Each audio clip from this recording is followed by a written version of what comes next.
Chapter 8, Eastward Bound. July 28, accompanied by our daughter, Mrs. Emma White, and Edith Donaldson, we left Oakland for the East.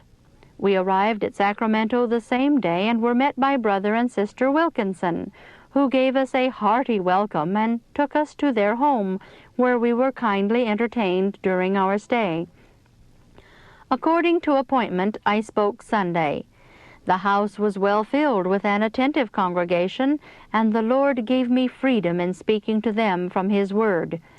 Monday, we again took the cars, stopping at Reno, Nevada, where we had an appointment to speak Tuesday evening in the tent in which Elder Lowborough was giving a course of lectures.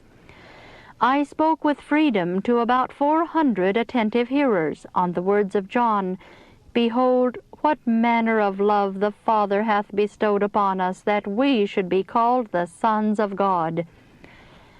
As we passed over the great American desert in the heat and alkali dust, we became very weary of the barren scenery, though we were furnished with every convenience and glided swiftly and smoothly over the rails drawn by our iron steed.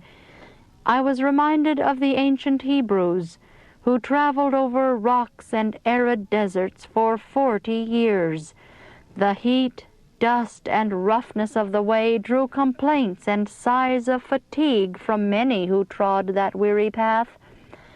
I thought that if we were obliged to travel on foot across this barren desert, often suffering from thirst, heat, and fatigue, very many of us would murmur more than did the Israelites. The peculiar features of mountain scenery on the overland route have often been sketched by pen and pencil. All who are delighted with the grandeur and beauty of nature must feel a thrill of joy as they behold these grand old mountains, beautiful hills, and the wild and rocky canyons. This is especially true of the Christian.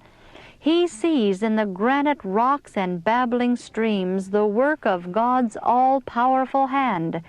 He longs to climb the lofty hills, for it seems that he would then be nearer heaven, though he knows that God hears the prayers of His children in the lowly valley as well as on the mountain top.